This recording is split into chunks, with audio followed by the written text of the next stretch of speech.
السلام علیکم ورحمۃ اللہ وبرکاتہ۔ آپ سبھی سامعین کا ہمارے چینل RQ اسلامک اسٹوڈیو میں خیر مقدم ہے، اور آج کا ہمارا سبق ہے نشست و برخاست کے آداب۔ پڑھنا شروع کرتے ہیں۔ بسم اللہ الرحمن الرحیم۔ نشست و برخاست کے آداب۔ چلنے میں جلد بازی ہرگز نہ کرو۔ بے وجہ دوڑنا، جھپٹنا چھچورا پن ہے، لیکن اتنی سستی بھی نہ چاہیے کہ وقت ضائع ہو۔ سردی کے وقت تیز قدم اور گرمی کے وقت آہستہ چلنا مناسب ہے۔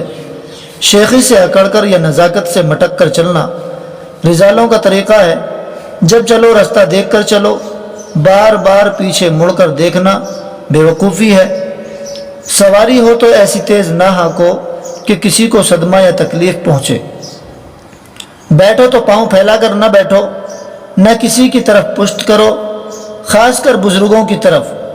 سر کو یا ہاتھ کو زانو رکھ کر نہ بیٹھو، یہ سستی کی علامت ہے۔ جب حاکموں یا بزرگوں کے سامنے جاؤ تو بلا اجازت نہ بیٹھو۔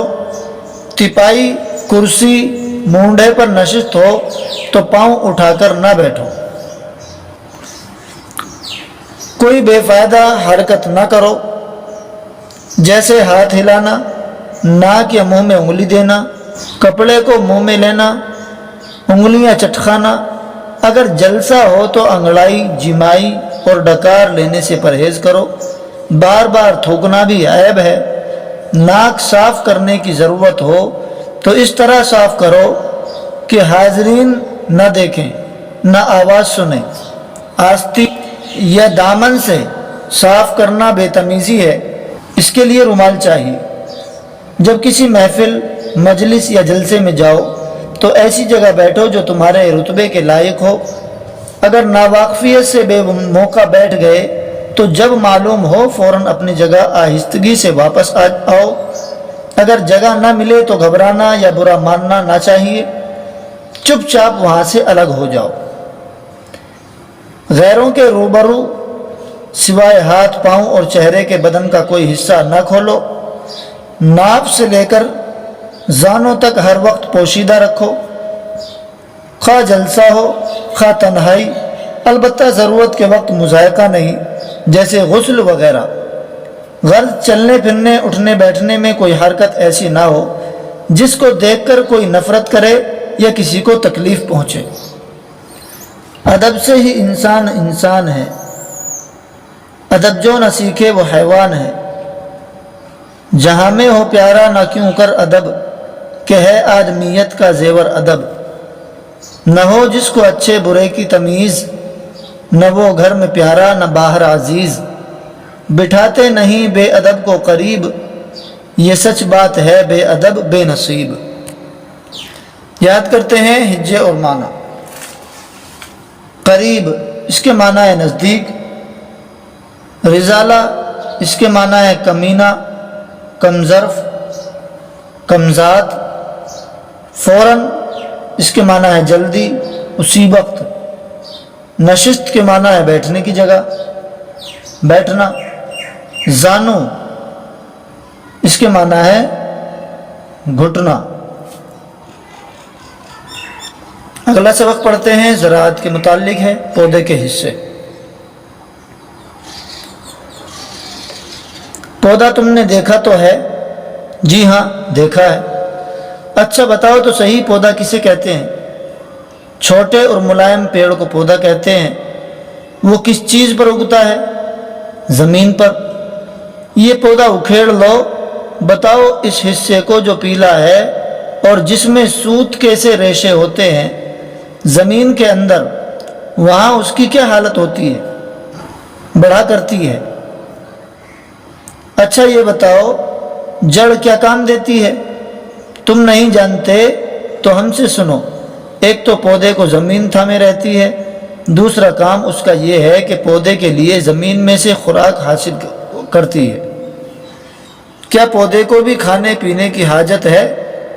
بے شک اس کے بھی جان ہے، اور سب جانداروں کی طرح اس کی زندگی بھی کھانے پینے پر ہے۔ اگر پودے کو غذا نہ ملے یا جڑ کاٹ ڈالو تو وہ مر جائے گا۔ پودے کا منہ کیا ہے؟ یہی جڑ جس کے ذریعے سے وہ اپنی خوراک زمین سے لیتا اور بڑھتا ہے۔ اس کی غذا کو ہم کھاد یا کھات بولتے ہیں۔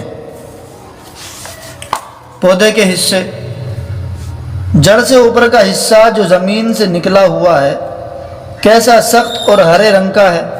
بتاؤ اس کو کیا کہتے ہیں؟ جناب اس کو تنا کہتے ہیں۔ تنا کیا کام دیتا ہے؟ وہ پتیاں اور پھول پیدا کرتا ہے۔ اچھا پتوں سے کیا فائدہ؟ پتیاں بھی پودے کے لیے غذا حاصل کرتی ہیں۔ جس طرح جڑ زمین میں سے غذا لیتی ہے اسی طرح پتیاں ہوا میں سے لیتی ہیں۔ پھول بھی تنے پر پیدا ہوتے ہیں، رنگ برنگ کے اور بہت خوبصورت۔ تم جانتے ہو پھول کا کیا کام ہے؟ پھول کا کام ہے پھل دینا۔ پھل میں بیج ہوتے ہیں۔ پکا بیج زمین میں بونے سے نیا پودا ہوتا ہے۔ کسی پودے کا پکا بیج لو، زمین کھودو اور مٹی کو نرم اور باریک کر کے اس میں بو دو تو کیا ہوگا؟ 3-4 دن بعد وہی پودا پیدا ہوگا جس کا بیج تم نے بویا تھا۔ گیہوں سے گیہوں کا پودا اگا، چنے سے چنے کا۔ تم کو یہ معلوم ہو چکا ہے کہ پودے کی بھی جان ہے، کھانے ہی پر اس کی زندگی ہے اور اس کی خوراک کھاد یا زمین ہوتی ہے۔ آؤ اسے آزما کر دیکھیں۔ یہ پودا اکھیڑ کر الگ رکھ دو، دیکھو پتیاں کیسی مرجھا گئیں۔ پودا تو سوکھ ساکھ کر بالکل مردہ سا ہو گیا۔ تم سمجھے بھی یہ کیوں مر گیا؟ بیچارہ مرتا نہیں تو کیا کرتا، جڑ تو اکھڑ ہی گئی جو زمین سے کھاد لے کر اس کو پہنچاتی تھی، اسی کے سہارے زندہ تھا۔ ہاں تو کھاد نہ ملنے سے مرا۔ پودے کو پانی کی بھی بڑی ضرورت ہے، وہ اپنی غذا بغیر پانی کے زمین سے لے ہی نہیں سکتا۔ اس کا بھی امتحان کرو۔ مٹی کے 2 برتنوں میں پودے لگاؤ، ایک برتن میں تو پانی دیتے رہو، اس کا پودا خاصا ہرا رہے گا۔ دوسرے برتن میں پانی کا قطرہ بھی نہ ڈالو تو اس کا پودا سوکھ کر مر جائے گا۔ دیکھو برسات میں پانی برستا ہے تو قسم قسم کے پودے زمین پر پیدا ہو جاتے ہیں، اور جب تک زمین میں آل یعنی نمی باقی رہتی ہے وہ ہرے بنے رہتے ہیں۔ گرمی کے موسم میں زمین سوکھ جاتی ہے تو پودے بھی خشک اور مردہ ہو جاتے ہیں۔ غرض سوکھی زمین پر پودا نہیں جی سکتا، پانی ہی سے اس میں جان آتی ہے۔ اچھا اب ایک پودے کو تول کر جلاؤ تو تم دیکھو گے کہ بہت بڑا حصہ تم جلا کر ہوا میں جا ملا، باقی کیا رہ گیا؟ تھوڑی سی راکھ۔ سنو، جو حصہ ہوا ہو گیا یہ وہی تو تھا جس کو پتیاں ہوا سے لیتی ہیں۔ جو راکھ بچی یہ وہ حصہ ہے جس کو جڑ نے پانی کے ساتھ زمین سے حاصل کیا۔ یہ تو بتاؤ بوئے ہوئے پودوں کے کون سے حصے ہمارے کام آتے ہیں؟ گاجر اور مولی کی جڑیں ہم کھاتے ہیں۔ شلجم اور چقندر کیا ہیں؟ ہاں یہ بھی جڑیں ہیں۔ اوکھ کا تنا ہم چوستے ہیں۔ آلو، اروی یعنی گھوئیاں، زمین قند کی ترکاری بناتے ہیں، اور شکر قند کو ابال کر کھاتے ہیں۔ یہ بھی ایک قسم کے تنے ہیں جو زمین کے اندر ہوتے ہیں۔ پالک، سوئے، میتھی اور خرفے کی پتیوں کا ساگ پکاتے ہیں۔ پودینہ اور دھنیا کی چٹنی بناتے ہیں۔ گوبھی اور کچنال کے پھول پکا کر کھاتے ہیں۔ کھیرے، ککڑی، خربوزہ، تربوز، کدو اور سیم کے پھل کھاتے ہیں۔ اناج جو ہم کھاتے ہیں سب کے سب بیج ہیں۔ گیہوں، جو، جوار، مکئی اور باجرے کا آٹا پیس کر روٹی پکاتے اور کھاتے ہیں۔ مٹر، چنا، مونگ، ماش کی دالیں پکاتے اور بھنا کر کھاتے ہیں۔ سرسوں کے بیج سے کڑوا تیل، تل اور تلی کے بیج سے میٹھا تیل نکالتے ہیں۔ ان میں پکوان پکاتے، چراغ میں بھی جلاتے ہیں۔ فصلیں اور جنسیں۔ تم یہ جانتے ہو کہ سال میں 3 فصلیں ہوتی ہیں، خریف، ربیع اور فصل زائد، مگر یہ بھی جانتے ہو کہ ہر ایک فصل میں کون کون سی جنسیں بوئی جاتی ہیں۔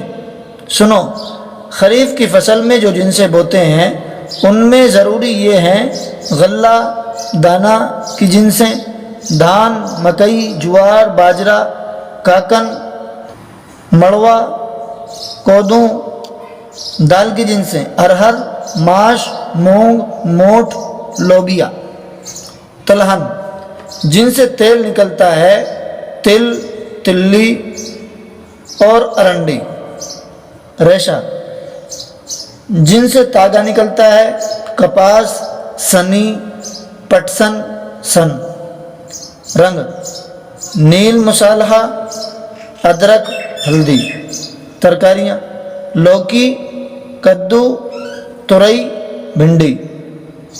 ربیع کی فصل میں جو جنسیں بوئی جاتی ہیں ان میں سے ضروری یہ ہیں: غلہ، دانے کی جنسیں، چنا، مٹر، مٹری، مسور، تلہن جن سے تیل نکلتا ہے، سرسوں، رائی، راہی، السی، رنگ ہے، کسم جس کو کڑیا کوڑ کہتے ہیں، ترکاریاں، گاجر، مولی، آلو، لوکی، کدو اور گوبھی۔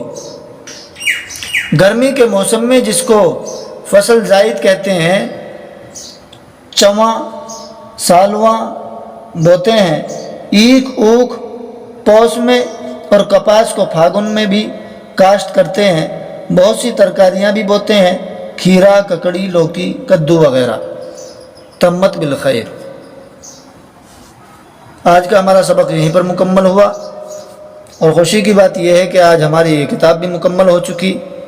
اگلی ویڈیو سے ہماری اردو زبان کی تیسری کتاب شروع ہوگی انشاءاللہ۔ امید ہے کہ ہماری ویڈیو آپ کو پسند آئی ہوگی۔ ویڈیو اچھی لگی ہو تو ویڈیو کو لائک کریں، کمنٹ کریں، اپنے دوستوں میں شیئر کریں، اور ہمارے چینل RQ اسلامک اسٹوڈیو کو سبسکرائب کریں۔ السلام علیکم ورحمۃ اللہ وبرکاتہ۔